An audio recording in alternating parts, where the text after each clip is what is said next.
साथियों, केंद्र सरकार ने जाति जनगणना की घोषणा की है। मैं इसके लिए सबसे पहले न्याय योद्धा राहुल गांधी जी को बधाई देता हूं कि आपके इस सामाजिक न्याय के आंदोलन ने सरकार को मजबूर किया कि जाति जनगणना की घोषणा करें।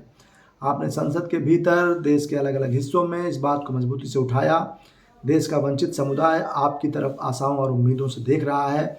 जिस तरीके से भाजपा ने लैटरल एंट्री के जरिए, निजीकरण के जरिए आरक्षण को ख़त्म करने की एक साजिश के तहत पूरे 11 सालों से काम कर रही थी, उसका आपने पर्दाफाश किया और उसको मजबूर किया कि वो जाति जनगणना कराए, देश में एक्सरे करे और उस एक्सरे के जरिए समाज के पूरे ढांचे को समझने के बाद इस देश में हक, हिस्सेदारी, भागीदारी को सुनिश्चित करने के लिए कानून बने।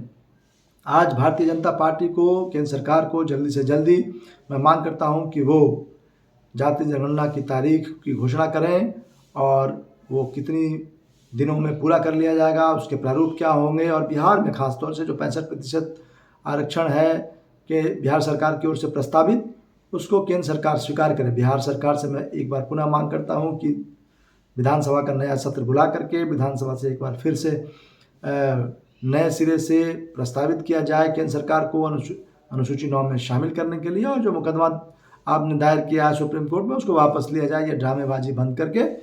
और बिहार में चुनाव है, बिहार में आने वाले समय में देश का 84% जो ओबीसी, ईबीसी, एससी, एसटी समुदाय है, वो इस बात की प्रतीक्षा में है कि आप बिहार को क्या दे रहे हैं, वंचित समुदाय को क्या दे रहे हैं। अगर आपने इसके ऊपर गंभीरता से निर्णय नहीं लिया तो इसका मतलब ये होगा कि आप केवल और केवल बयानबाजी और घोषणाबाजी करके लोगों को भटकाने की कोशिश कर रहे हैं। जाति जनगणना तो आपको करनी ही पड़ेगी।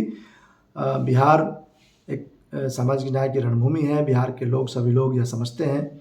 तो ऐसे में आपको यह हर हाल में मैं बिहार के लोगों से, वंचित समुदाय के लोगों से जागरूक रहने और चेतनाशील रहने की अपील करता हूं कि अभी बहुत सारे पैंतरेबाजी हो सकते हैं। नारी वंदन अधिनियम तो आया है, लेकिन वो कब होगा, कब लागू होगा, नहीं होगा, इसकी कोई मियाद नहीं बताई गई है। इसलिए हम लोगों को खबरदार केंद्र सरकार को करते रहना है और लड़ाई अपनी लड़ते रहना है।